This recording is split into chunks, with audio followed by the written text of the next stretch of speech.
afternoon, wonderful people. This is Reverend Jenna Bearby coming from First Presbyterian Church of Taos to offer you your Thursday afternoon devotion. A friend of mine, Miriam Foltz, y'all might remember her. She preached my installation, posted on social media this morning about just the way a prayer service they had last night and a reading that felt particularly poignant for this time.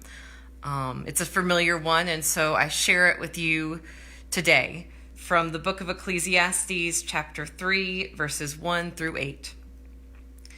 For everything there is a season and a time for every matter under heaven, a time to be born and a time to die, a time to plant and a time to pluck up what is planted, a time to kill and a time to heal, a time to break down and a time to build up, a time to weep and a time to laugh, a time to mourn and a time to dance, a time to throw away stones and a time to gather stones together, a time to embrace and a time to refrain from embracing, a time to seek and a time to lose, a time to keep and a time to throw away, a time to tear and a time to sow, a time to keep silence and a time to speak, a time to love and a time to hate, a time for war and a time for peace.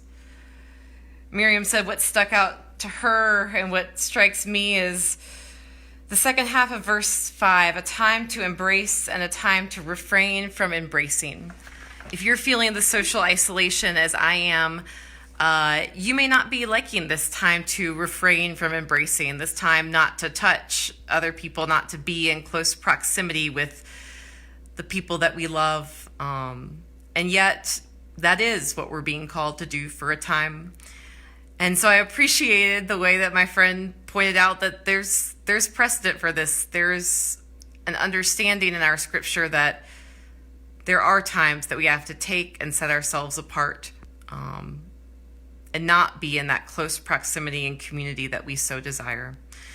So if you're feeling isolated, know that you're not alone. Know that you can be in touch. My number is 575-779-7224, and I'll look forward to seeing y'all next time. Bye-bye.